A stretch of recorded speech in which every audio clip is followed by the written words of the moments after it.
Itulah tadi pemaparan yang cukup panjang dari penulis buku yang kita bedah pada pagi hari ini mengenai konklusi dari buku ini dapat Anda baca di makalah yang telah disediakan oleh panitia tadi. Adapun yang secara umum yang dapat kita ambil dari pemaparan tadi adalah bahwa yang namanya klaim kebenaran atau truth claim itu truth claim Islam, klaim kebenaran Islam yang dasar ontologisnya adalah hadis dan as-sunnah akan memunculkan banyak aliran dan pendapat karena setiap orang itu memiliki dasar tafsir dan pemahaman yang berbeda terhadap dasar ontologis hadis dan as-sunnah itu tadi. Baiklah, kita menuju kepada pembanding yang dalam hal ini akan disampaikan oleh DRS Kiai Haji Marzuki Mustamar LCMAG. Kepada beliau kami haturkan. Assalamualaikum warahmatullahi wabarakatuh. Bismillahirrahmanirrahim.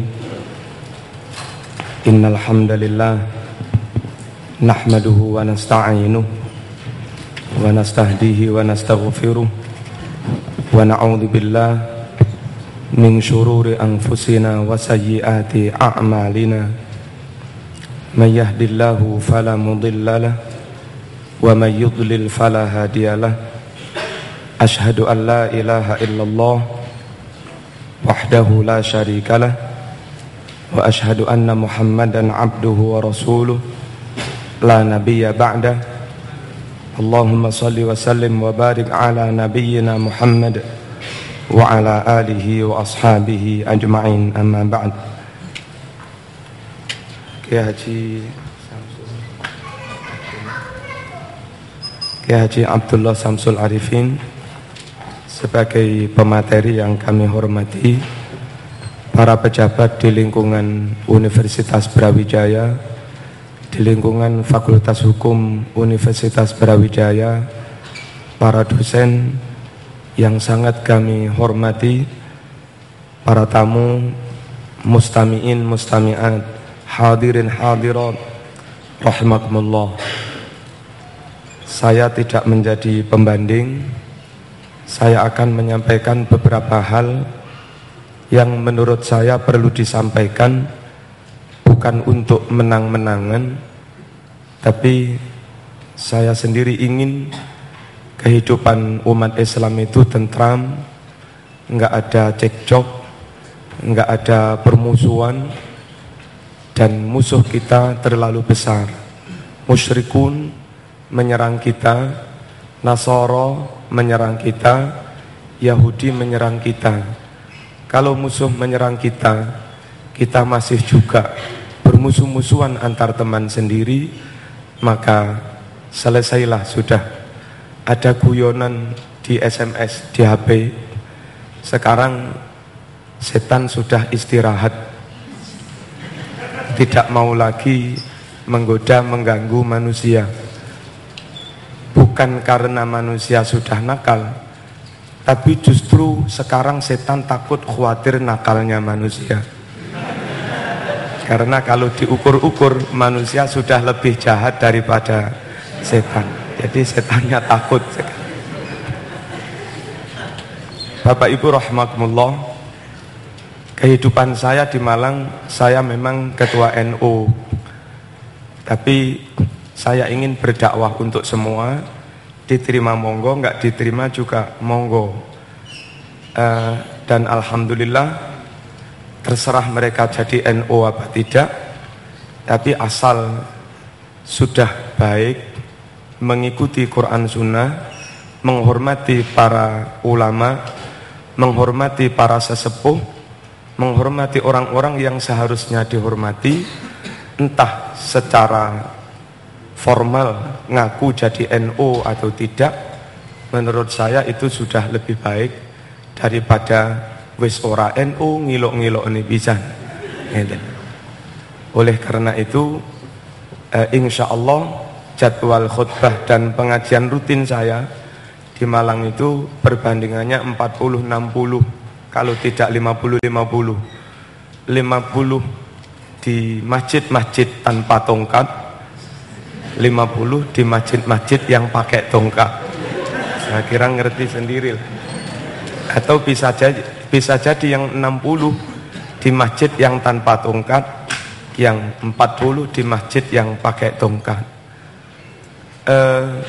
Saya di Al-Ikhlas ya khutbah yang ngaji, di Ramadan Gria Santa ya khutbah yang ngaji, dan plus di masyarakatnya, di jamaahnya, tidak hanya di masjid. Di Muhajirin saya juga ngaji rutin subuh sebulan sekali minggu kedua. Kemudian di Ahmad Yani Sabtu selapan sekali pagi saya juga ngaji di sana, dan banyak lagi.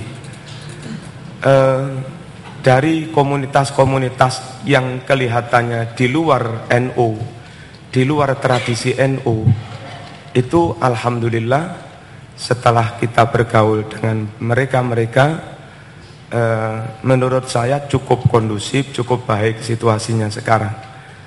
Nggak usah saya sebut masjidnya. Di masjid tertentu itu selesai ngaji, itu biasanya terus mereka menulis nama-nama, Ustadz ini nama mbah saya, ini nama orang tua saya yang sudah meninggal, mohon dikirimi doa, dan begitu. Itu di masjid yang tradisinya tidak NU, dan begitu.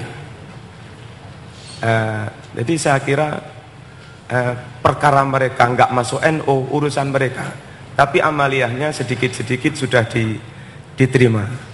Kemudian beberapa orang yang dulu menentang Sayyidina, itu sekarang sudah tidak asing. Kita mendengar pejabat debat atau siapalah itu mengucap Sayyidina. Alhamdulillah kami diterima. Begitu. Saya pernah bilang pada beliau-beliau, sampean itu kok mengharam-haramkan Sayyidina itu gimana? Lawang sampean sendiri kalau bersolawat sering pakai Sayyidina. Masa iya? Lah iya. Itu kalau sampean sambutan pakai bahasa Indonesia, sholawatnya mesti Sayyidina. Semoga sholawat salam dilimpahkan pada junjungan kita Nabi Muhammad SAW. Nah, kalimat junjungan kita itu terjemahan dari Sayyidina. Jadi lucu bin ajaib kalau sampean itu memusyrik-musyrikkan Sayyidina, tapi tanpa disadari mengucap kalimat yang itu terjemahan dari Sayyidina. Loh, saya nggak ngerti lah. Kalau goblok jangan berfatwa.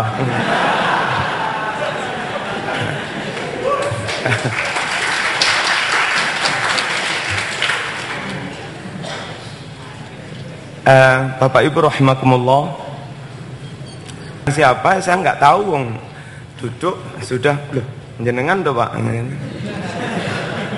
jejer di situ. Kalau saya sebut sampean mesti tahu namanya, tapi nggak usah.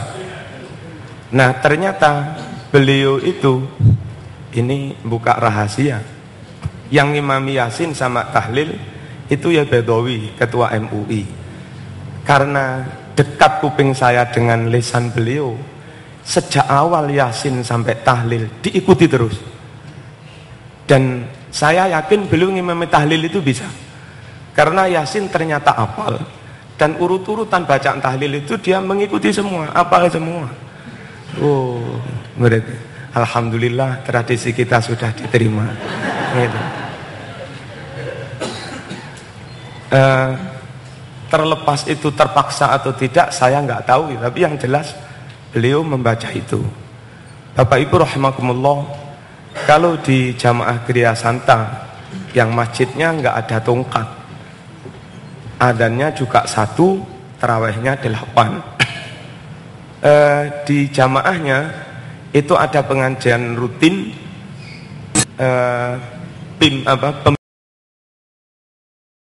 dilepaskan dari Unibro ini juga ketua jamaahnya itu. Nggak usah saya sebut, nanti jadi fitnah. Acaranya kumpul lalu baca waqiah atau baca surat Mulk Setelah itu ada satu yang membuka acara itu dengan membaca Fatihah.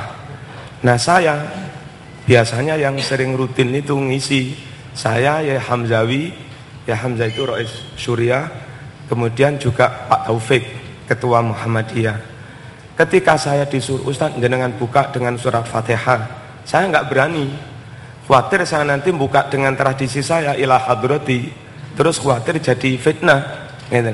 Boten jenengan mawon pun. Ternyata ketika yang buka itu jamaah itu sendiri pakai ila hadrati, ya sudah. Makanya saya nggak usah apa rame-rame. Akhirnya juga dilakoni. Dan saya pesan kepada siapapun yang terbiasa NU, yang terbiasa dengan tradisi tahlilan ila hadrati, kalau ada orang, ada pendatang baru, ada dalam tanda petik mu'allaf baru, terus melakukan itu, tolong jangan diolok-olok, disupport gitu loh. Oh nggih. Lah kok yo dibaca. Nah, maksud saya, katanya beliau tadi, mbok yo ojo mentil-mentil begitu. Yang konsisten. Kalau memang sholawat harus dari Kanjeng Nabi, sholawatnya hanya Allahumma sholli ala Muhammad wa ali Muhammad wa azwaji dan seterusnya itu. Kama shollaita ala Ibrahim.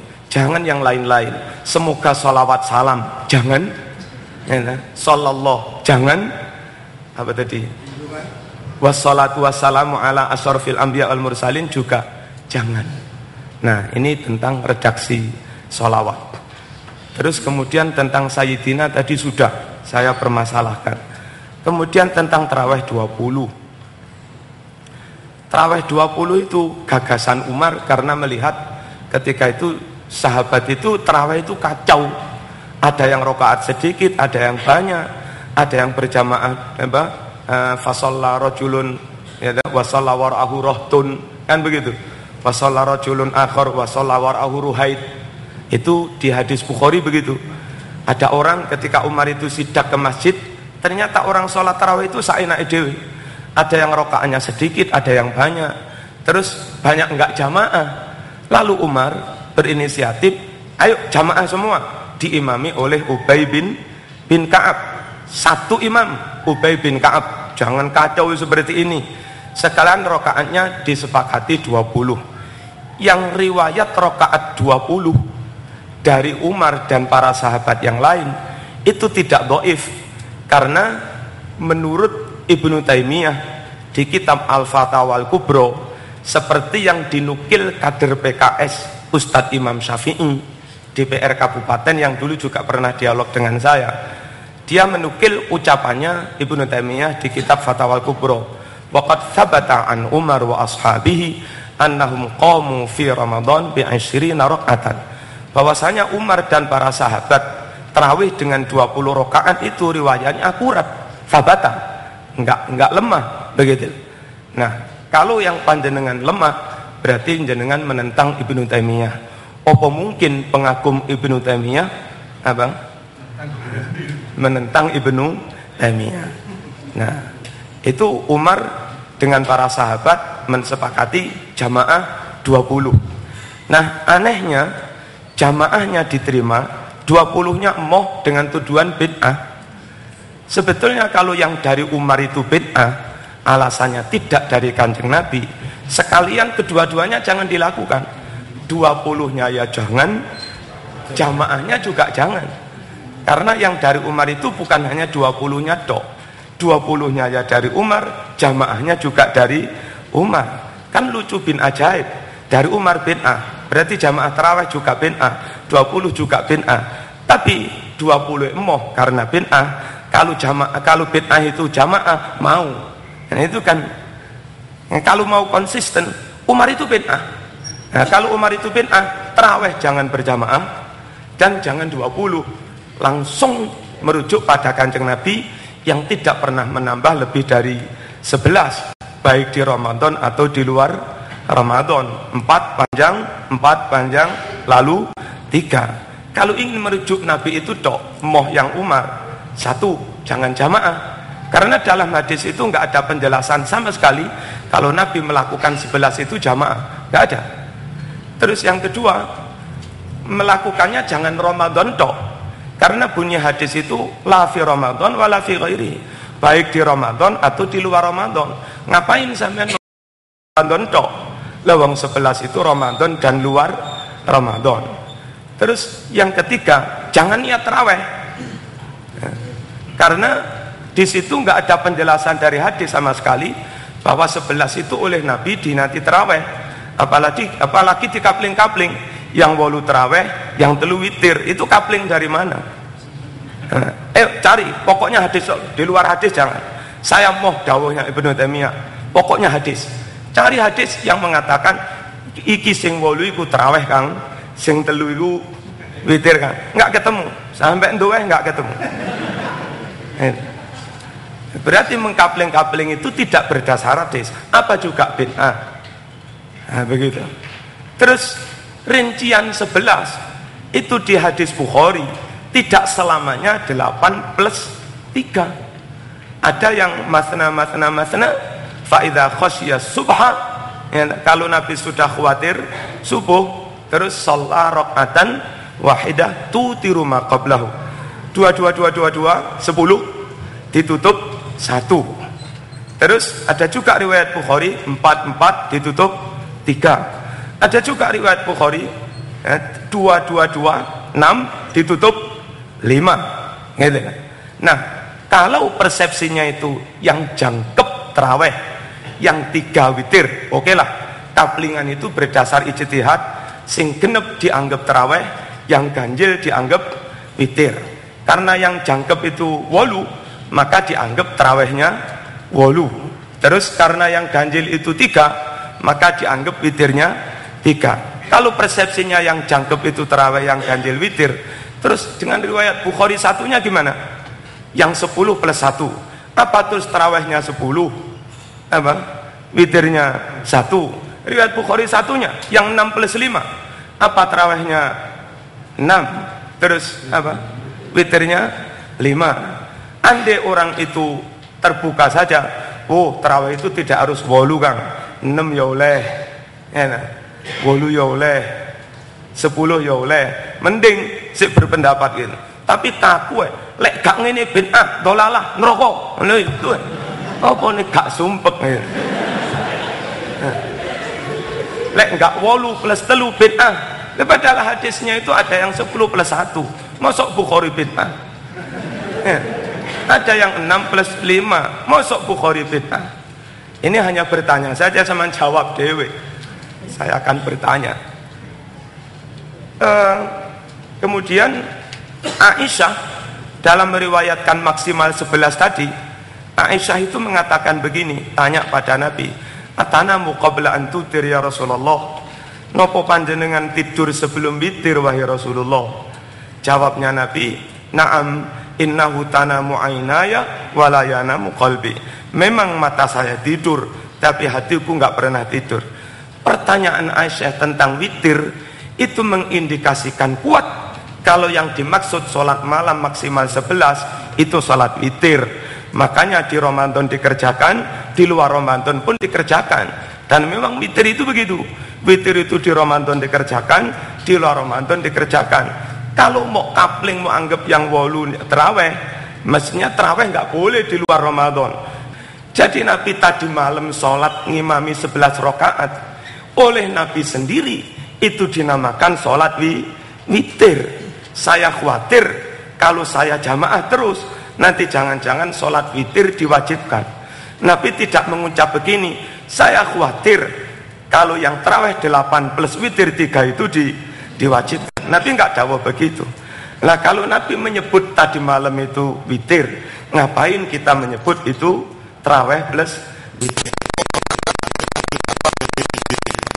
Saya sudah menjelaskan, mau terima sakarepmu, nggak mau terima sakarepmu, besok sing dihisap yo sampean dewe, duduk saya.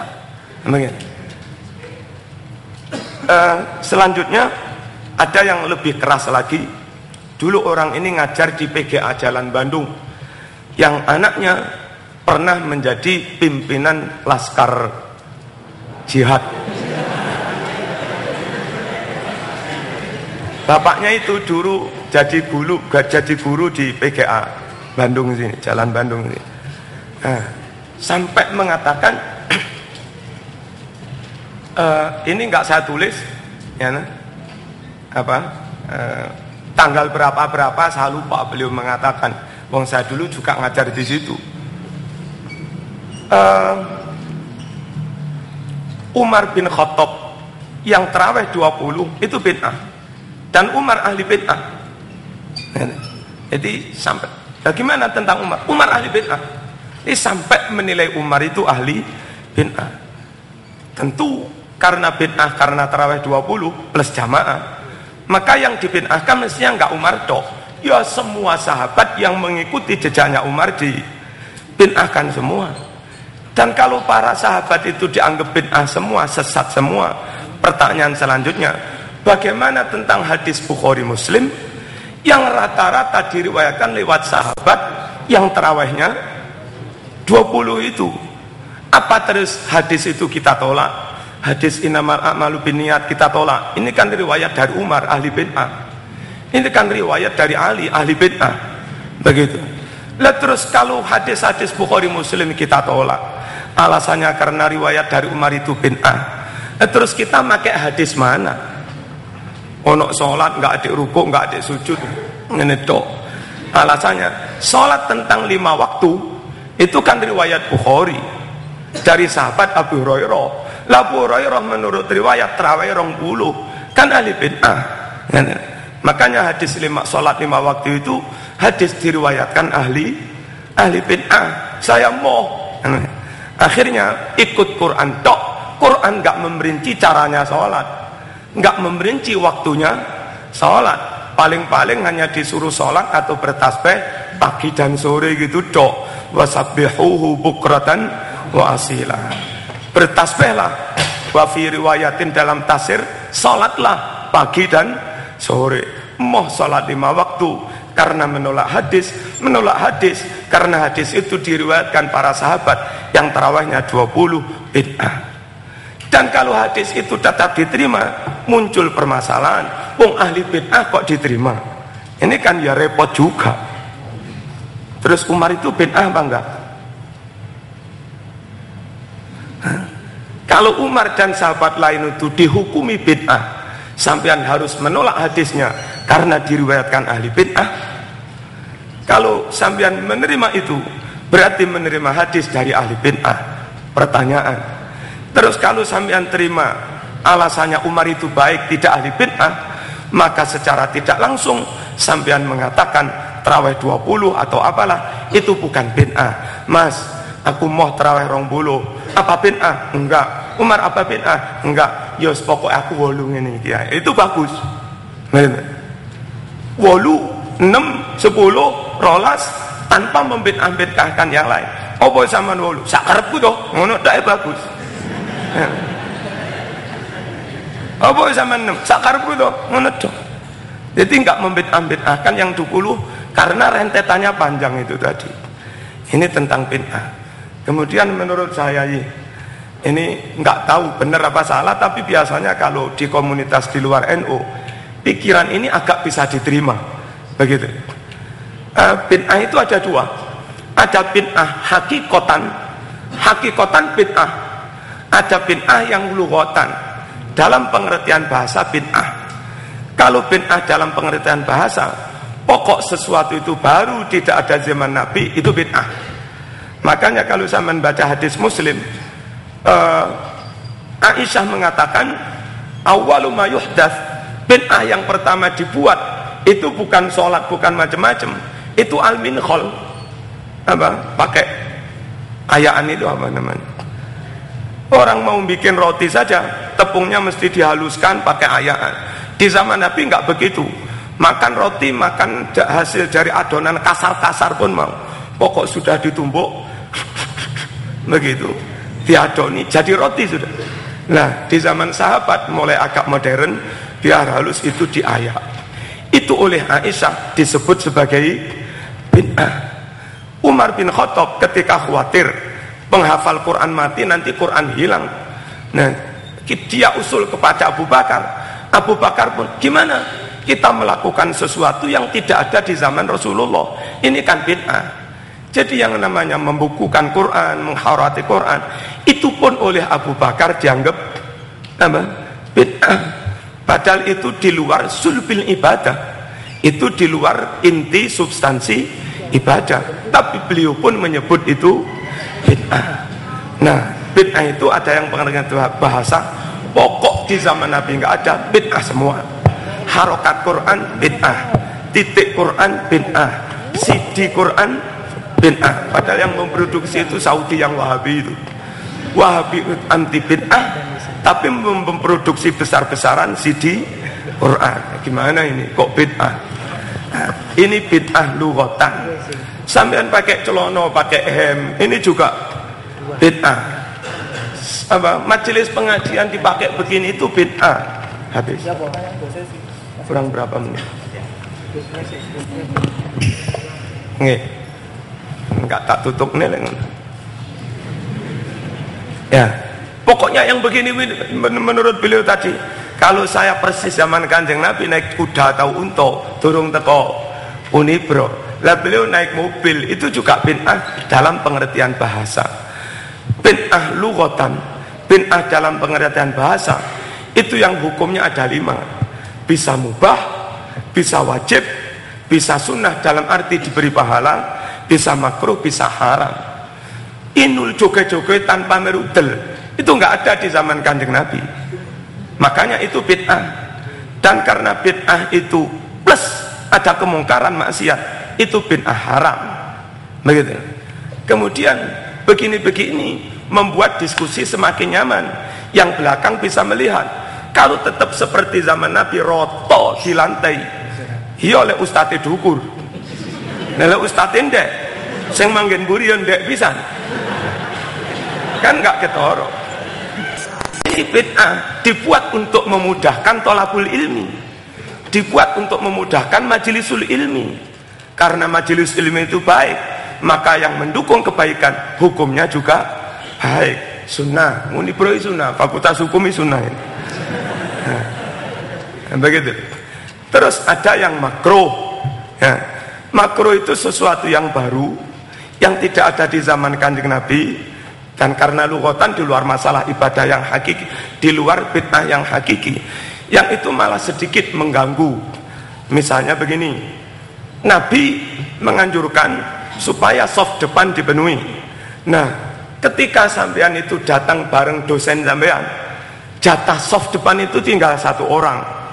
Terus sampean karena sungkan dengan dosen, monggo Pak jenengan mawon Pak. Padahal mestinya sampean datang lebih dulu, lebih berhak masuk mengejar kesunatan itu. Koyok-koyok menghormati dosennya, monggo jenengan mawon, kula tak mundur. Itu bid'ah yang makruh. Wong ada kesunatan kok nggak diuber. Ada karyawan tukang nyapu, kebetulan mendapat undian jatah haji tahun ini. Lah dekan itu durung haji, sungkan dek, monggo dengan Pak Dekan, kalau tak mboten. Koyok-koyok api, tapi ini makruh. Wong ada kesempatan ibadah kok nggak mau. Ngalah dalam hal dunia itu baik, tapi kamu ngalah dalam hal ibadah malah makruh. Ono wong ayu, jangan ngalah, monggo dengan mawon. Nah itu yang sunnah. Ngalah. Kalau soal yang baik-baik ya kita rebut, pokok nggak sampai bermusuhan dan seterusnya. Ada bid'ah yang wajib. Jadi kalau lughatan, bid'ah dalam pengertian bahasa itu hukumnya bisa 5 itu. Nah, terus kalau bid'ah yang hakiki, bid'ah hakiki itu nambah-nambahi syariat. Tasyri'u ma lam yusyarra', mensyariat-syariatkan sesuatu yang tidak disyariatkan oleh Allah maupun Rasulullah. Ngene iki jane peringatan 17-an niku di salat 17 rakaat usolli sunnatal istiqlal sunnah. Itu bikin syariat baru. Itu yang bid'ah hakiki. Meskipun kelihatannya salat apik itu salat, itu haram. Itu yang sesat karena melakukan sesuatu yang Rasul tidak memerintahkannya, yang Rasul tidak menuntunnya di masalah-masalah yang memang tasyri'u ma lam yusyarra', mensyariatkan sesuatu yang Allah maupun Rasulnya tidak mensyariatkan. Kalau sesuatu yang baru tidak menyangkut tasyrik, maka sesuatu yang baru itu tidak dihukumi bid'ah hakiki, tapi itu hanya bid'ah lughawi, bid'ah bahasa. Contoh, Mas Unibro ini karena ada hadis ya nawiru buyutakum bisolat wa tilawatil Quran, terangi rumahmu dengan salat sunnah dan baca Quran. Karena ada perintah baca Quran, sampean pun baca Quran. Tapi syariat tidak ngatur berapa lembar, enggak diatur, jam berapa enggak diatur, sehari berapa lembar yang enggak diatur. Akhirnya sampean bikin sendiri, tidak ada maksud membikin syariat sakarepku. Setiap ba'da maghrib Anda baca 1 juz ya, tentu itu bid'ah, karena tidak ada perintah dari Nabi bacalah Quran ba'da maghrib 1 juz. Itu enggak ada hadis begitu, itu enggak ada. Tapi sampean membiasakan tradisi baca Quran ba'da maghrib 1 juz, kan enggak ada dalilnya begitu. Yang ibadah baca Qurannya, tapi mau berapa kan terserah kita, waktunya jam berapa terserah kita. Itu meskipun enggak ada di zaman Nabi merutinkan 1 juz ba'da maghrib, enggak ada di zaman Nabi, itu bukan bid'ah hakiki, itu lughawi, boleh-boleh saja. Tapi setelah boleh, lama-lama juga bisa haram. Kalau itu sampean jadikan ajaran yang sifatnya mengikat kepada santri-santri. Ini saya dulu dapat amalan ini dari guru saya, baca Quran itu harus 1 juz ba'da maghrib. Kalau tidak 1 juz, tidak ba'da maghrib, enggak sah. Akhirnya kepada seluruh masyarakat sampean, jamaah sampean, murid sampean, diajarkan seperti itu, sehingga di kalangan mereka itu kayak menjadi syariat, kudu 1 juz, kudu ba'da maghrib. Ini namanya nambah-nambahi hukum, ini namanya nambah-nambahi syariat, mewajib-wajibkan sesuatu yang tidak wajib. Nah, menurut saya itu menjadi bid'ah begitu. Terus yang sering saya buat contoh, imam rakaat kedua gulune gater garuk-garuk, tentu ini bid'ah, karena enggak ada dalil Kanjeng Nabi pada rakaat kedua garuk-garuk leher. Cari sampai ndowe ya enggak ketemu. Nah, sampean di sholat garuk-garuk leher kan melakukan bid'ah secara lughatan, secara bahasa. Tapi memang karena gatel, yo monggo-monggo saja. Terus ketika itu ditiru oleh santri sampean, terus dia ajarkan ke kampungnya, derek rukunnya sholat yang kelima, itu rakaat kedua harus garuk-garuk leher. Kalau tidak begini, tidak sah. Jadilah ajaran, jadilah syariat baru. Guru sampean tidak bid'ah karena memang gatel, sama-sama baru loh ya. Masyarakat sampean meyakini itu rukun, padahal tidak rukun, jadi bid'ah karena tasyri'u malam yusarra. Lah teman-teman yang mungkin gampang dididik bid'ah, itu yang teliti betul, ini lughatan apa syar'an, ini lughatan apa hakikatan. Dan yang kedua, kalau sampean tidak sa'alim Ibnul Qayyim, kalau sampean tidak sa'alim Ibnu Taimiyah, kalau sampean tidak sa'alim Imam Ghazali, tidak sa'alim Yai Ahmad Dahlan, jangan gampang berfatwa ini bid'ah, ini tidak. Enggak boleh sembarangan orang itu ngomong garakno ruwet gitu. Coba duduk dokter bikin tulisan, lek sampean kemeng ngombe es, tambah kemeng kabeh. Enggak sembarang orang boleh ngomong. Masalah fatwa serahkan pada ulama. Yang kader Muhammadiyah jangan berfatwa sendiri, jangan keluar dari majelis tarjih. Majelis tarjih lah yang oleh Muhammadiyah diberi kewenangan untuk berfatwa. Yang NU ojo celometan tak karepe dhewe. NU, kader NU, jurusan teknik, jurusan ekonomi, terus berkolah, berfatwa, jadinya enggak karu-karuan. Yang NU jangan keluar dari kitab kuning itu, jangan keluar dari ahkamul fuqaha, hasil-hasil putusan sidang Bathul Masailnya Muktamar itu. Nah begitu, enggak tahu kalau yang PKS itu manut siapa, saya enggak tahu. Ya. Pokoknya semuanya kembalikan pada ahlinya, insya Allah ruwet-ruwet itu berkurang. Saya melihat yang ruwet itu kan goblok dengan goblok. Engkel-engkelan golek menangan sakar PDW. Padahal dulu ketika Hamka nggak ada ruwet-ruwetan. Hamka itu pimpinan Muhammadiyah yang jadi ketua MUI, yang bisa ngayomi semua. Orang NU pun bisa menerima. Pak Hamka ngimami di masjid misalnya, Istiqlal biasanya kunut, nggih kunut juga dia. Halo. Misalnya ada orang NU seperti Hamka, ada tokoh Muhammadiyah seperti Hamka, kan luar biasa ini. Yang terakhir ucapan Yai Tolha, biyen itu kader NU, kader Muhammadiyah itu podo alime, jadi sama-sama mengerti. Monggo. Besok suatu saat akan ada era kader Muhammadiyah atau yang semacamnya goblok, sing NU ya podo gobloke, tukaran podo nggak ngerti ini. Muka-muka di Unibro nggak terjadi itu. Kuncinya kembalikan kepada ahlinya. Kalau nggak ahli jangan berfatwa, jangan berbicara. Terus kalau zaman berbicara terang-terangan aja.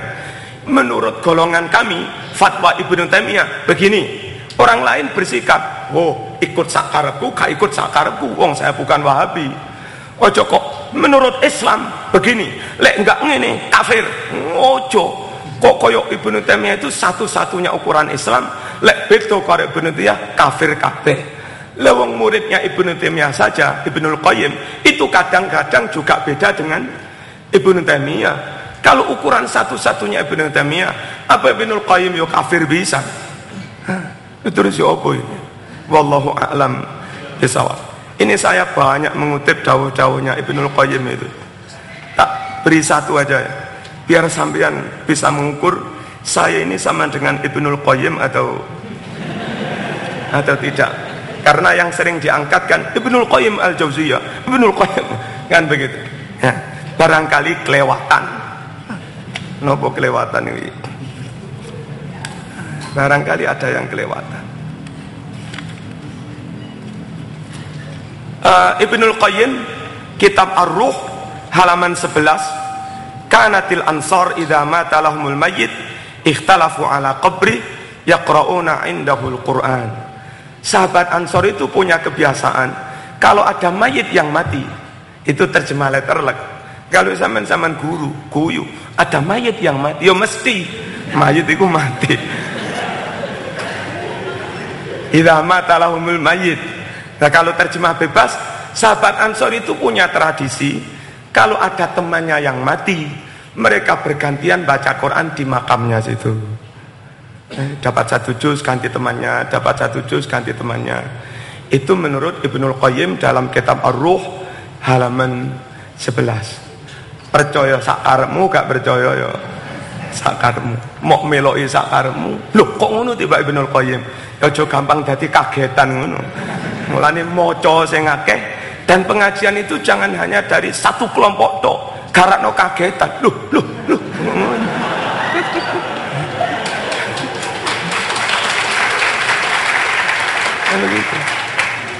Di Malang itu mumpung sampean di Malang banyak ustadz, tokoh Muhammadiyah alim-alim, tokoh yang NU juga alim-alim. Gus Suti ngaji, pokoknya sempat aja. Gus Soleh, Habib Soleh ngaji, Yai Mas Duki ngaji, Pak Taufik itu di Blimbing di kantor cabang Muhammadiyah ngaji Riyadhus Shalihin, melok pisan. Begitu. Terus Pak Yai Mukhlis Usman di gantian dengan saya di Ahmad Yani ngaji tafsir, tapi beliau batas subuh, zaman juga melok. Sing dimelok isi tuk tok. Lek gak iki neraka, lek gak iki neraka. Lek sampean kapan ngapling swarga iki? Kok iso? Saya kira begitu. Assalamualaikum warahmatullahi wabarakatuh.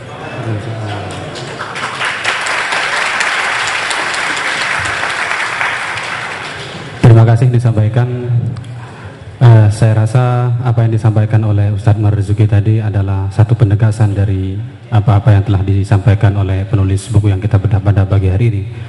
Biar diskusi ini tambah ganyeng, tambah rame, kita buka satu, karena kita di sini punya waktu yang terbatas, sekitar 20 menit lagi ini diskusi ini akan ditutup karena sesuai jadwal akan ditutup sampai jam 12. Bismillahirrahmanirrahim. Assalamualaikum warahmatullahi wabarakatuh. Untuk Kiai yang ada di tengah, ini pertanyaan untuk beliau. Ini terkait dengan penilaian hadis yang kepada kepada Mahruz Ali. Bapak mengatakan bahwa hadis yang diteliti oleh Mahruz Ali itu adalah dhaif, keliru. Jadi penilaian dari Mahruz Ali itu adalah dhaif, kan begitu. Kemudian disangkal oleh Bapak bahwa ini Mahruz Ali masih belum meneliti dari jalur lain. Menurut kami, Pak, ya, menurut hemat kami, kalau ketika sudah meneliti dari satu jalur, ini sah-sah saja, tanpa meskipun kita melihat dari jalur lain. Nah, ketika ada jalur lain itu disebut dengan mutabi atau syawahid, istilah ulumul hadisnya seperti itu. Nah, maka ketika Mahruz Ali hanya meneliti dari satu jalur saja, tidak meneliti dari jalur lain, itu saya pikir sah saja versi Mahruz Ali yang hanya meneliti satu jalur. Nah, apakah ketika Mahruz Ali hanya meneliti satu jalur itu saja, itu bisa keliru? Kan tidak. Berarti kalau begitu, ketika Bapak menyalahkan Mahruz Ali, berarti Bapak mengklaim sendiri bahwa versi Bapak lah yang benar. Kan seperti itu juga. Terima kasih. Saya dari Ma'had Ali Al-Hikam. Wassalamualaikum warahmatullahi wabarakatuh. Yang disampaikan kepada kami menyikapi tabir di balik kebohongan buku mantan Kiai NU menggugat sholawat dan syirik yang ditulis oleh Haji Mahruz Ali. Sebenarnya ini telah sekitar 1 tahun yang lalu telah dibedah di IAIN, dan beliaunya pada waktu itu tidak hadir dengan alasan keamanan. Oleh karenanya kemudian disampaikan oleh Bapak Zahro itu pelecehan kepada institusi karena beliau menulis buku dan tidak bertanggung jawab. Kemudian pagi ini juga digelar di Unibrau. Tentunya kita tidak usah terlalu bermuluk-muluk atau membesar-besarkan buku yang telah beliau tulis. Capek kita untuk menanggapi hal seperti itu karena serangan dari luar semakin banyak. Oleh karenanya kepada Bapak yang satu, Bapak Kiai Haji Abdullah Samsul Arifin, terima kasih atas beliau telah menangkap beberapa kajian yang seperti ini yang mengkanter bahwa buku tersebut adalah buku yang tidak alim. Jadi tidak usah dibesar-besarkan. Menurut kami hanya menyibukkan waktu dan keilmuan kita yang tidak sesuai dengan apa yang dia tulis. Kemudian yang kedua, apakah ada sebuah gerakan untuk khususnya kaum muda NU mensweeping buku itu biar tidak beredar lagi, karena ini akan merusak kerukunan umat Islam beragama. Banyak yang disampaikan, daripada kita ribet menggunakan waktu untuk nanggapi orang yang menurut saya kurang bertanggung jawab. 2 kali beliau dihadirkan dalam forum yang terhormat, ternyata tidak hadir. Maka kader-kader NU bikin gerakan di toko-toko dan di lainnya, mohon untuk di sweeping dan tidak beredar. Saya katakan buku tidak bertanggung jawab. Kalau beliaunya bertanggung jawab, tentu dia akan datang dalam institusi yang terhormat ini, dan itu usulan dari kami. Terima kasih. Sebenarnya masalah seperti ini ya, langsung ke inti kan ya. Masalah bukunya teman kita Mahruz Ali, walaupun nama saya Ali Mahruz, tapi saya agak terpukul gitu ya. Soalnya saya ingat Bapak Kiai Haji yang di Lirboyo dulu, siapa? Mahruz Ali. Nah itu yang saya tanyakan pertama, yang jadi tuduhan bahkan di forum diskusi Brawijaya ini di dunia maya ada forum namanya Wahabi dicela, Wahabi dibela. Yang saya tanyakan tuduhan-tuduhan ke teman-teman yang mau mengorisi Wahabi, malah dikatakan kita itu ahli kalam. Apakah memang seperti itu? Dengan ilmu mantik, ilmu sebagainya, balaghah dan sebagainya itu dimasukkan kategori ilmu kalam. Sedangkan saya pernah dapat terbitan buku dari Arab Saudi bahwa mazhab 4 itu melarang dan tidak suka terhadap ilmu kalam. Ya, yang kedua, saya agak bingung ya, teman-teman Wahabi ini imamnya siapa gitu. Kabur. Saya tanya, apakah Muhammad bin Abdul Wahab? Coba buka kitab Ahkamu Tamaninya, di mana beliau meriwayatkan tentang apa? Membaca Al-Qur'an di kuburan. Kemudian Ibnul Qayyim, ini saya tanya lagi ya, Ibnul Qayyim itu sebenarnya ada berapa sih? 1 apa 2? Ada Ibnul Qayyim Al-Jauzi, ada Ibnul Qayyim Al-Jauziyah. Saya dapat ini dari Al-Ustadz Abdul Hadi Al-Hikam juga ya. Itu. Kemudian kalau Ibnu Taimiyah, lihat fatwanya. Orang Nahdliyin dicap sesat karena Al-Asy'ari juga kan, seperti itu. Padahal Ibnu Taimiyah juga dalam fatwanya menganggap Al-Asy'ari juga. Apakah Albani? Saya tanda tanya ini. Sebenarnya pertanyaan saya ini untuk Bapak Mahrus Ali kalau datang gitu loh. Gitu. Tapi berhubung ini nggak datang, saya tanya siapa yang ada kita aja. Sekian dari saya. Assalamualaikum warahmatullahi wabarakatuh. Terima kasih, pertanyaan yang luar biasa. Pertama dari Al-Hikam, memang di dalam meneliti hadis itu tidak harus semua jalur, tapi di situ kita juga kenal apa yang disebut dengan istilah muqarnatul mutun. Muqarnatul mutun itu adalah membandingkan antara matan yang satu dengan matan yang lain, yang di situ sekaligus juga kita lihat sanadnya. Di mana ketika ada kelemahan di dalam satu sanad, kok ternyata dilihat dalam sanad yang lain itu tidak ada kelemahan, maka itu kan bisa terangkat sebagaimana yang saya katakan tadi. Kalau itu di tingkat para sahabat, itu disebut dengan istilah adalahnya syahid. Kemudian di bawahnya, perawi di bawah sahabat, itu disebut dengan istilah tabi. Persoalannya di sini, Mahrus Ali itu mengutip hadis itu dari 2 sumber. Artinya hadis ini disebutkan dalam Musnad Ahmad bin Hambal, dia juga mengutip dari Sunan Ibnu Majah, tapi kemudian memberikan penilaian langsung hadis ini dhaif jiddan, itu bahasanya dia, dhaif jiddan, itu diberikan kepada kedua-duanya. Padahal yang dhaif itu adalah yang ada pada riwayat Ahmad bin Hambal, sebab yang dipersoalkan di situ ada perawi yang namanya Fudail bin Marzuk. Sementara di dalam riwayat Ibnu Majah itu jalurnya menggunakan Yazid bin Harun. Jadi kalau hadisnya itu hanya diambil satu periwayatan, dia mengatakan hadis ini yang diriwayatkan oleh Ahmad bin Hambal karena ada jalur yang namanya Fudail bin Marzuk, sanadnya adalah lemah, sebab Fudail bin Marzuk itu orang yang tertuduh Syiah dan sering melakukan suatu kesalahan di dalam periwayatan, itu bisa diterima. Tapi kedua-duanya itu dikutip langsung dinilai kedua-duanya, padahal ada jalur yang lupa, itu yang tidak bisa. Yang tidak bisa ini yang menandakan ketidaktelitiannya. Kemudian yang kedua, yang paling fatal, ada penyaduran itu.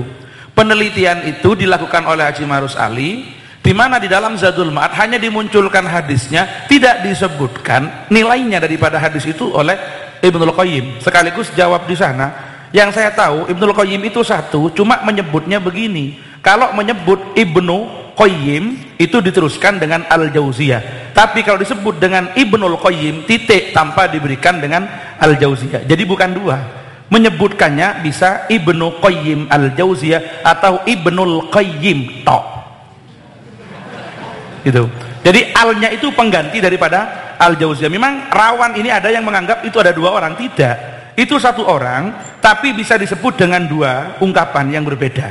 Disebut Ibnu Qayyim Al-Jauziyah atau Ibnul Qayyim Al-Jauziyahnya sudah masuk kepada Al-Qayyimnya di situ. Jadi tidak disebutkan. Sempat juga saya dengar informasi 2, ternyata setelah ditelusuri lagi tidak ada. Orangnya antara Ibnu Qayyim dengan Ibnu Qayyim Al-Jauziyah dengan Ibnul Qayyim itu satu manusia, cuma menggunakan 2 nama begitu. Jadi identitasnya akhirnya jadi satu, tapi penyebutannya berbeda di kalangan para ulama itu.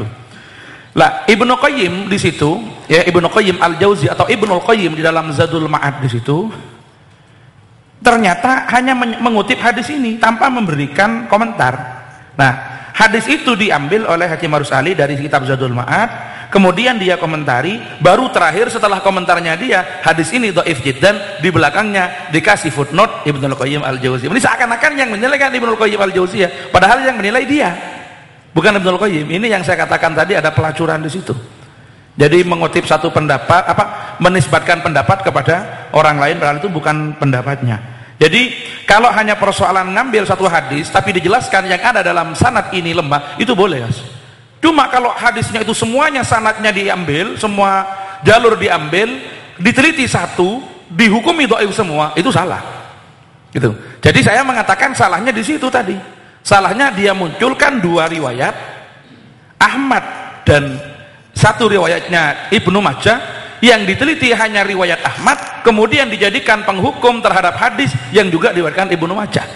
Itulah kesalahan di dalam menilai hadis, ya. Nanti dipelajari lagi mumpung masih di Al-Hikam di Mahat Ali, ya, dalam penilaian hadis. Baik. Kemudian gerakan untuk mensweeping buku, memang sebagaimana saya katakan pada waktu itu, kita menanggapi seperti ini menghabis-habiskan waktu. Ada persoalan lain yang lebih besar yang harus kita garap, menghadapi kemiskinan, kebodohan, kemudian pendangkalan akidah yang dilakukan orang-orang yang tidak bertanggung jawab. Ini yang lebih penting untuk kita sikapi. Tapi persoalannya, karena buku ini hadir sebagai harokah fikriyah, tidak bisa kita tolak dibaca oleh orang lain, maka harus ada buku pengeimbang. Khawatirnya orang hanya baca satu buku, tidak baca pengimbangnya, itu banyak yang terpengaruh. Apalagi dia tidak tahu cara ngutipnya salah, cara nerjemahkannya salah, kan tidak bisa punya penilaian yang seperti itu. Makanya harus dimunculkan di situ sebagai penyeimbang. Nah, kemudian apakah tidak ada gerakan untuk sweeping? Banyak yang mengusulkan seperti itu, tapi kita masih tetap berada pada garis selama itu harokah fikriyah. Kita juga jawab dengan harokah fikriyah. Jangan menggunakan gerakan-gerakan emosional, dianggapnya justru kita tidak punya argumentasi. Jadi itu sudah sama-sama dilakukan. Perkara buku itu masih terus berjalan dan dibaca orang, ya kita harapkan buku yang membantahnya atau buku-buku lain yang senada walaupun tidak langsung membantah, itu juga bisa dibaca orang sehingga orang bisa tahu. Minimal dengan baca bukunya Kiai Marzuki tadi, itu juga bisa membantah, kecuali yang baca tidak bisa bahasa Arab, karena bukunya beliau berbahasa Arab dan tidak ada terjemahannya. Ini karena khawatir bid'ah tadi sehingga tidak diterjemah begitu. Jadi ditulis dengan bahasa Arab. Terus kemudian Mahrus Ali tinggal dibalik jadi Ali Mahrus namanya. Saudi melarang orang belajar ilmu kalam. Ya, ilmu kalam itu kan bagian daripada ilmu tauhid, sering disebut dengan ilmu usuluddin, sering disebut dengan ilmu akidah. Kenapa disebut dengan ilmu kalam? Karena yang dibicarakan, didiskusikan adalah terkait dengan kalamullah.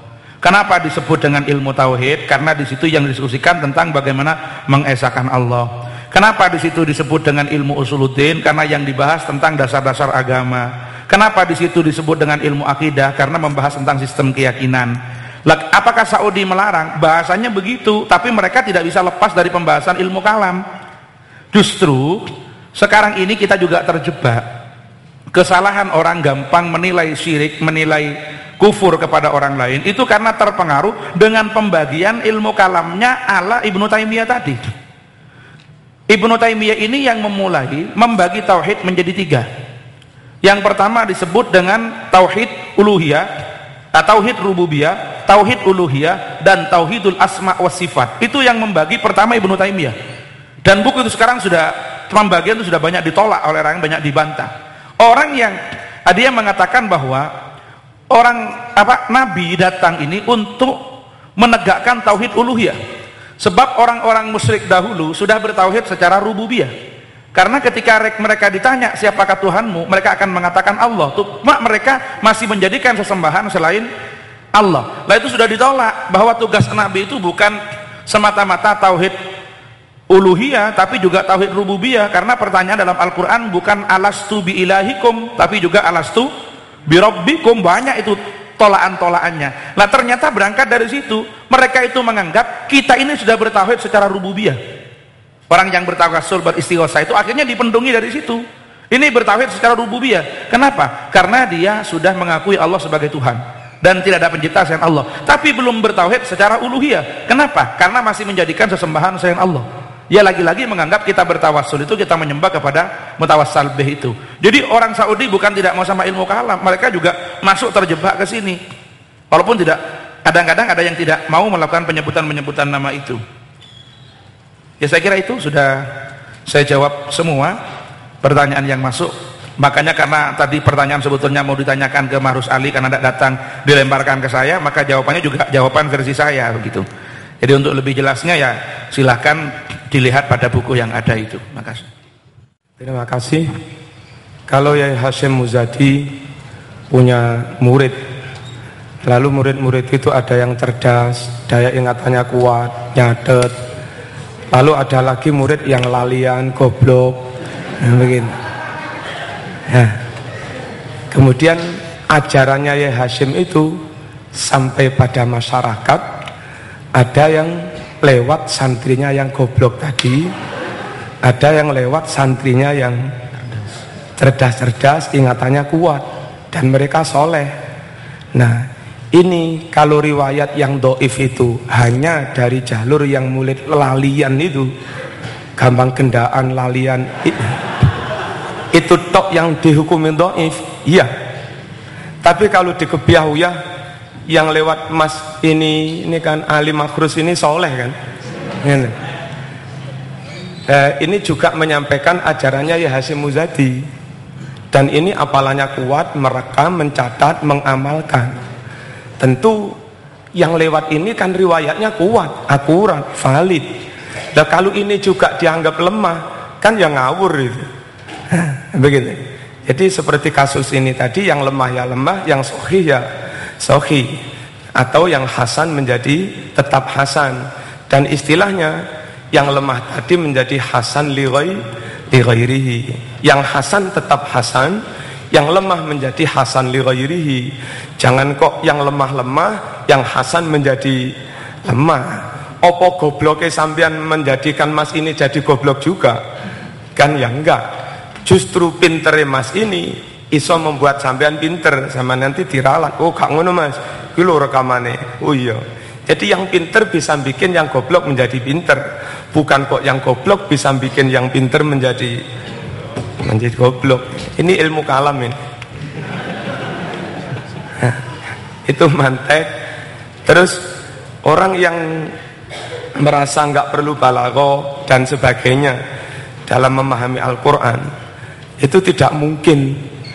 Karena tidak semua lafadz Quran dimaknai secara letterlek, bisa dimaknai secara makna hakiki. Mesti ada makna kinayah, ada makna majazi. Terus terang, dalam bahasa sehari-hari sudah. Nah, nanti di Quran juga banyak kalimat-kalimat yang seperti itu. Sampean ini Joko main-main ke rumah perawan. Nah, di sana disuguh kopi. Nah, sampean bilang begini, Mbak, enak mbak, kopi ini cocok saya. Itu makna hakiki apa makna kinayah yang zaman maksud? Masya Allah mbak, baru kali ini saya minum kopi cocok, pas itu. Apa? Loh, kalau kadung cinta, kadung cocok, meskipun kopi ini pahit ya dibilang enak, itu namanya kinayah. Ya, kopi ini enak, opo maneh sing gawe kopi, ngono lho Mas. Jadi maksudul a'dzam itu dhek cocok karo sampean, sampean cocok karo dhek, ngono lho. Al maksudul a'dzam, sekalipun yang disebut itu kopi. Ya. Wong kopi tanpa gula rasane kaya ngene, opo maneh lek sing gawe dhekne dan pakai gula mendahne. Nah, majas juga begitu. Yang beliau dawuhkan tadi, saya ke kampus dan melihat bunga mawar yang sedang menenteng tas. Mosok ada bunga mawar menenteng tas? Ya enggak ada.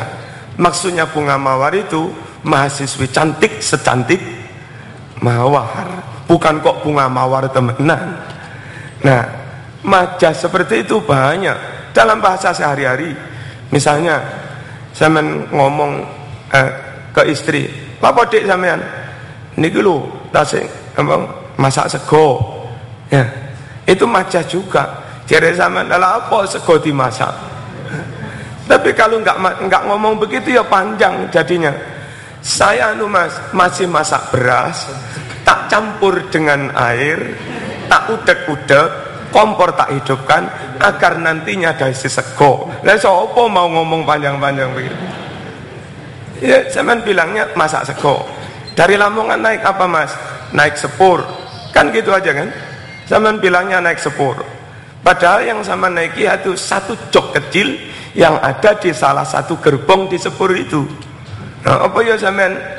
Gorong sampean, bokongmu apa dawa sak sepur? Kok iso naik sepur itu? Ya itulah namanya majas.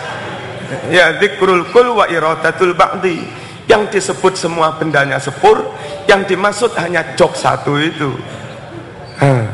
Bal-balane di bal-balane Surabaya karo Malang. Apa wong sak Malang bal-balan kabeh? Kan ya ora. Tapi bahasa begitu sudah biasa. Artinya 11 orang yang menjadi tim Arema itu musuh 11 orang yang menjadi tim Persebaya. Tapi yo jarang toh orang ngomong jangkep begitu. Numpak sepur, masak sego, kali ini mili. Itu pun ya salah, kali mili. Yang benar itu air mengalir di sungai. Lek sungai ini menengahi. Tapi mosok sampean berbahasa yo repot ngono iku. Salah mas kalau kali mengalir, sing bener air mengalir di sungai. Lah itu namanya majas. Majas itu bagian dari bayan, bagian itu bagian dari balaghah. Lah saya ini di kampus ngajar balaghah. Lek sampean meniadakan balaghah sama dengan mateni rezeki saya.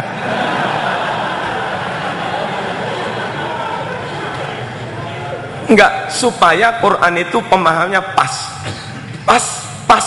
lafadznya pas, gitu.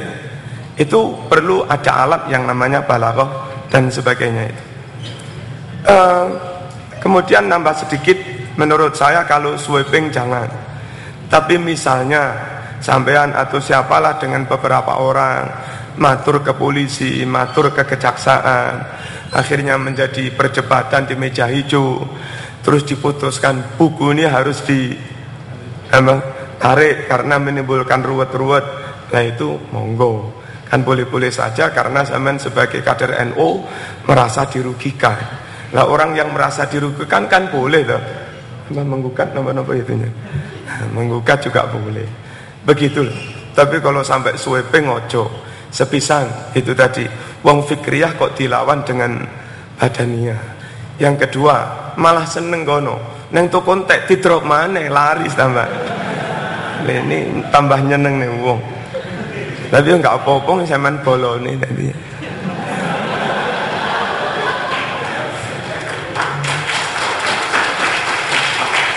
Saya nambah satu kalau boleh tentang bukti otentik bahwa tawasul itu tidak syirik.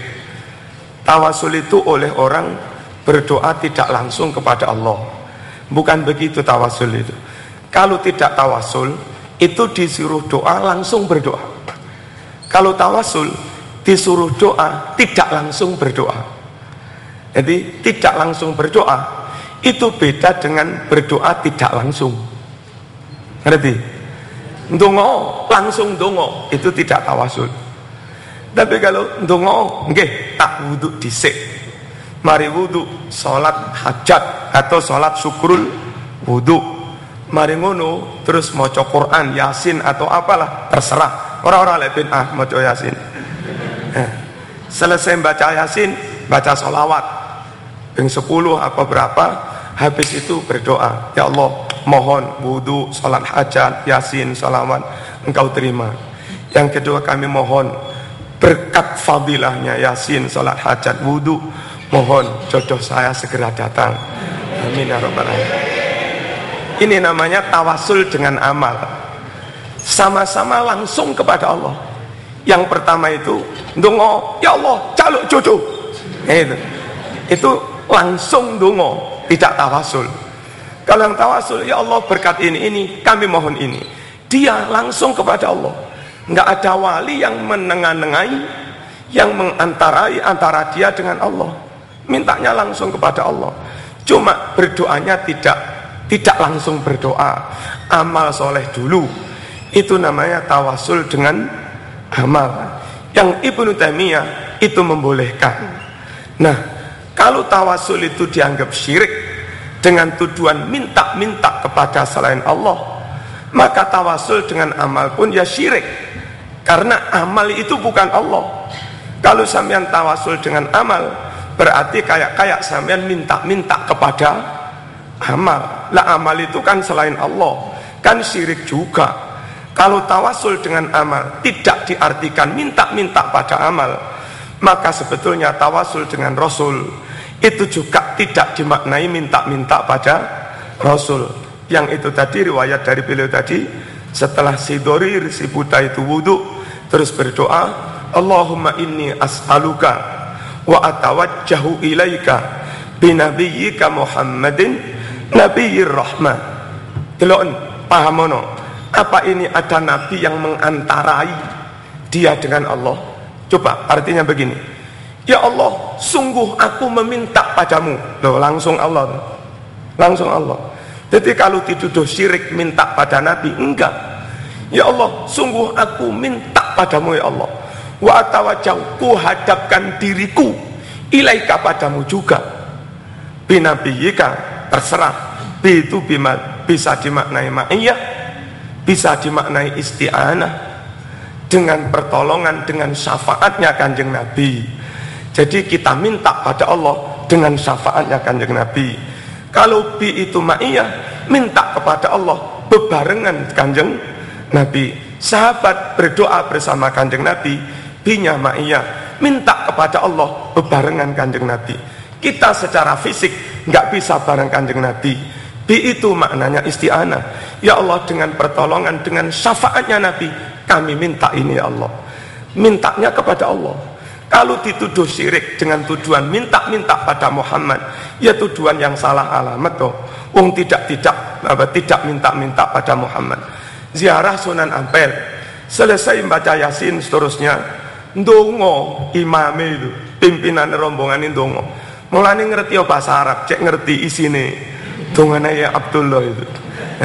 Enggak ada satu kalimat pun yang dimaknai minta-minta pada Sunan Ampel. Jangan mudah-mudah memusyrikkan orang, mengkafirkan orang yang tidak kafir, kafir dewe tambah. Katanya hadis Bukhari, man qala li akhil muslim ya kafiru aw ya adu Allah fa illa faqad ba'a ila ahadihima. Kalau yang dikafirkan itu ternyata enggak kafir, maka yang ngafirkan itu malah kafir sendiri. Itu begini pimpinan rombongan itu doanya kalau di Indonesia kan, ya Allah mohon Yasin, tahlil, macam-macam itu panjenengan terima. Ya Allah mohon fadilahnya, amalnya Yasin milik sampean, pek-peken dewe. Gitu. Amalnya tahlil pek-peken dewe. Tapi fadilah kan milik Allah. Fadilah berkat sampean baca Yasin, sakinah berkat sampean baca Yasin, rahmat berkat sampean baca Yasin, itu duduk nek sampean. Kapan zaman bikin sakinah, bikin itu milik Allah. Ya Allah, barokah fadilah surat Yasin, tahlil, mohon itu sampaikan kepada Mbah Sunan Ampel. Yang ketiga kami mohon ya Allah berkat surat Yasin, berkat karomahnya Mbah Sunan Ampel, kami mohon selekasnya dengan paringi jodoh ya Allah. Nah itu namanya tawasul dengan Sunan Ampel. Nggak ada unsur minta-minta pada Sunan Ampel. Makanya jangan gampang dituduh syirik. Terus sedikit lagi, sampean bikin skripsi, bikin tesis, bikin disertasi, itu dalam ucapan terima kasih atau apa di awal itu, ya, berkat dukungan dari teman-teman, berkat ini, alhamdulillah skripsi bisa kami selesai.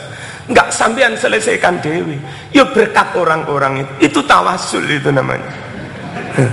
Kadang orang itu anti tawasul tapi enggak disadari dia sendiri melakukan tawasul. Nah, terus Wakilah, saya diri belum pernah buka, ketika ngomong dengan teman-teman yang anti tawasul, dia bilang begini, menurut Ibnu Taimiyah, kalau tawasul dengan wali yang hidup boleh, tidak syirik. Tapi kalau tawasul dengan wali yang sudah mati, tidak boleh, itu syirik. Pikiran saya nggak bisa menerima.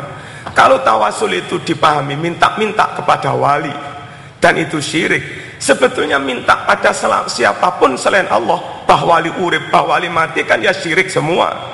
Wong ya minta kepada selain Allah, kan jadi lucu.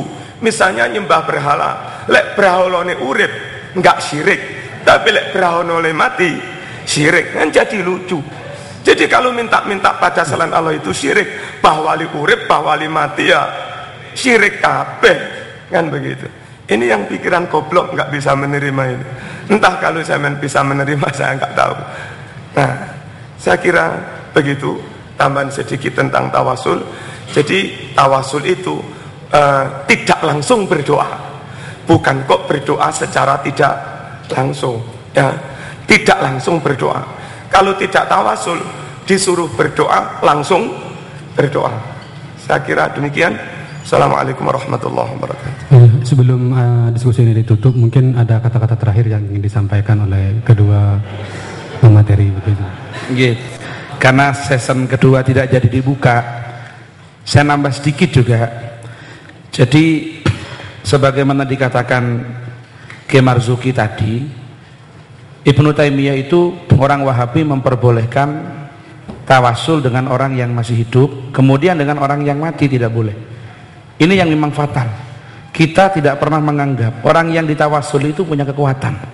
Kekuatan hanya milik Allah. Berarti kalau tidak punya kekuatan, maka yang hidup tidak punya kekuatan, yang mati tidak punya kekuatan. Ketika bertawasul dengan orang yang hidup diperbolehkan, dengan orang yang mati tidak boleh, itu karena Ibnu Taimiyah menganggap yang hidup punya kekuatan, yang mati tidak punya kekuatan. Justru tambah fatal di situ ketidakbolehannya. Berarti selain Allah punya kekuatan, yaitu orang yang hidup tadi.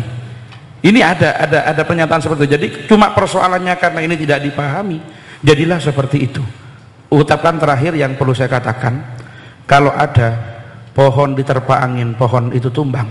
Jangan menyalahkan angin yang menerpa kepada pohon itu, tapi paling tidak karena ada kekeroposan di dalamnya. Kalau sampian ada ucapan-ucapan yang tidak jelas, argumentasi dan dalil yang tidak mapan, langsung terpengaruh. Jangan semata-mata menyalahkan yang mempengaruhi, tapi karena dalam diri sampian juga ada kekeroposan karena tidak memahaminya. Kalau paham maka tidak akan terpengaruh oleh siapapun. Terima kasih disampaikan kepada Kiai Haji Abdullah Syamsul Arifin yang telah menjelaskan panjang lebar mengenai isi buku ini dan menjelaskan dengan luas beberapa pertanyaan yang telah diajukan tadi. Sekali lagi untuk pemateri berdua, kita aplaus yang sekali lagi kami ucapkan banyak terima kasih. Sebelum acara diskusi ini ditutup, ada hadiah dari panitia untuk 3 penanya tadi. Dimohon untuk ke depan dan menerima 3 buku yang telah disediakan di sini. Dari yang sebelah sana.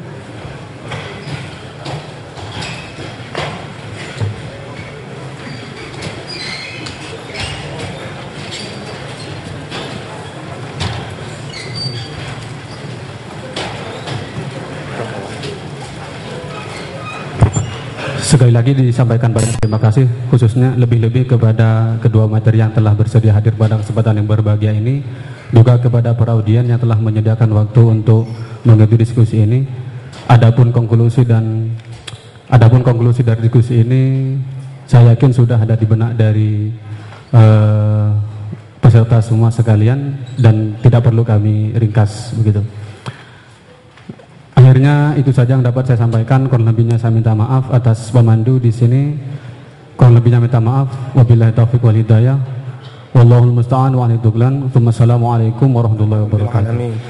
Allahumma salli salatan kamilah wa sallim salaman tamman ala sayyidina Muhammadin alladhi tanhallu bihi al-'uqad wa tanfariju bihi al-kurab wa tuqadda bihi al-hawaij wa tunalu bihi al-raghaib wa husnul khawatim ويستسقى الغمام بوجهه الكريم وعلى آله وصحبه في كل لمحة ونفس بعدد كل معلوم لك.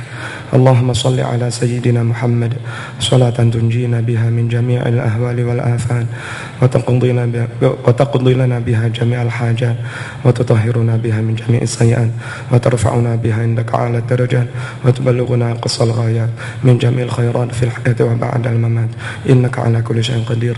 اللهم احفظنا وأهلنا وأولادنا والبلدان وأولادنا وديارنا في حفظك وحرزك وكنافك وحراستك من شر كل شيطان مريد وجبار عنيد ومن شر كل ذي بغي ومن شر كل دابة أنت أخذ بناصيتها ربنا هب لنا من أزواجنا وذرياتنا قرة أعين واجعلنا للمتقين إماما اللهم انفعنا بما علمتنا وعلمنا ما ينفعنا وزدنا علما نافعا الحمد لله على كل حال ونعوذ بالله من حال أهل النار ربنا آتنا في الدنيا حسنة وفي الآخرة حسنة وقنا عذاب النار اللهم اجعل جمعنا هذا جمعا مرحوما وتفرقنا من بعده تفرقا معصوما صلى الله على سيدنا محمد والحمد لله رب العالمين آمين السلام عليكم ورحمة الله وبركاته.